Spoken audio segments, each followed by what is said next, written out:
One company wanting to sell us the future is Hitachi. I paid a visit to their Inspire Life Expo in London, which of course required me to traverse the obligatory time tunnel and pass the standard future fair. Obi-Wan Kenobi, you're my only hope, etc. But past the showbiz, there were an assorted bunch of ideas more in line with today's concerns.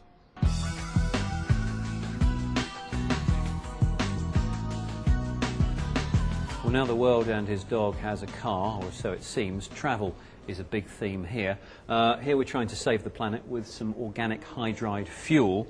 One of the good things about this, apparently, is that you can take some of the emissions from the car, process them, and turn them back into more fuel. You've heard of peer-to-peer? Well, this is car-to-car technology. The cars talk to each other, they also talk to the upcoming road signs, and if you're really lucky, it will even let you see round corners. It uses a type of wireless technology that's been dubbed more reliable and faster than traditional Wi-Fi. This shaky old web video is one of the field tests currently underway. The idea is that the car itself becomes aware of upcoming hazards, including road signs, junctions and other traffic. Cameras fitted at important junctions let you see the traffic conditions there before they actually come into view. And some environmentally friendly power here. This fuel cell is taking methanol and water in, and it's giving you energy out, along with a little bit of water vapour and some carbon dioxide, which apparently is no more harmful than me doing this.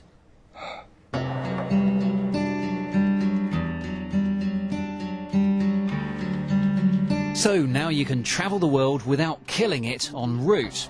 And finding your way around has also become a whole lot easier in the last few years thanks to GPS, which can give you your exact coordinates anywhere on Earth. Anywhere, that is, where you can see the sky. Go indoors and you're likely to lose satellite reception, and with it, those all-important signals that tell your device where it is. Cue one proposal for an indoor positioning system. Good news for those wanting to track items indoors. The bad news is, at the moment, it only tracks incredibly tacky tourist gifts. The box on the hat uses ultra-wideband wireless technology to talk to transceivers around the room. By measuring the signal received from each, the hat can triangulate its position on the map, so you'll never lose it. Well, thank goodness for that.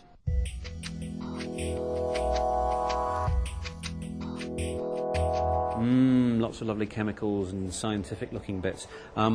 Whenever you hear the word organic in the realms of technology, pay some attention, because organic polymers basically let you print circuitry or anything to do with technology onto flexible surfaces, rather like these, and suddenly you can start having bendable displays, or you can have solar cells printed on the backsides of your curtain, so when you're shutting out the sun hitting the back of the curtain could be converted into electricity for your house. Bendable computers. Think what you could wrap some chips around.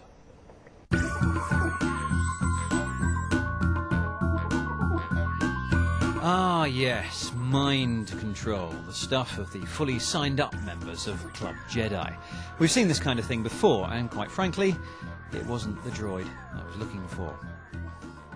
This device has simpler ambitions. Designed for patients who are paralysed and can't communicate, it will allow them to answer simple yes or no questions by changing how hard they think.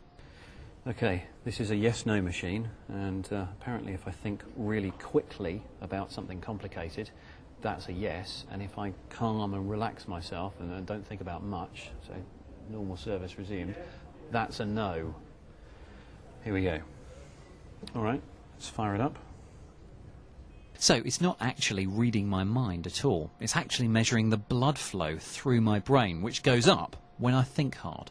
It's a yes from me, and I shall explain why. These are my brain waves. They're embarrassingly simple. Everything above the line is me relaxing my brain. Everything below the line is me counting really hard, which is what I did about there. And then it relaxes again. And anything below the line is a yes.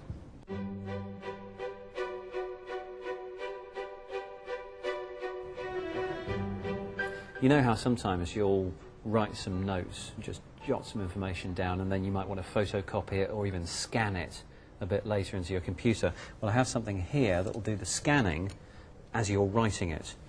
The secret is that as well as the nib, which supplies the ink, you've also got a scanner behind it which records the movement of the pen, very much like the idea behind an optic mouse. I'll show you what I mean. The pen tracks its movements by watching special tiny dots printed on the paper, and it's not particularly special paper either. When you run out, you can just print the pattern on some more sheets. When you put the pen back in its holder, it downloads all the scanned material to your computer, and there is my scrawl, just as indecipherable as it was on the paper. More portable than a pen and tablet, here you only have to carry around the pen. It'll also timestamp what you've written, so if someone comes along and doctors your notes, the software will show it up. Here, someone's turned my 21 into a 24. The scoundrels. All this is, of course, still to come. Meanwhile, let's take a look at some stuff that's here right now.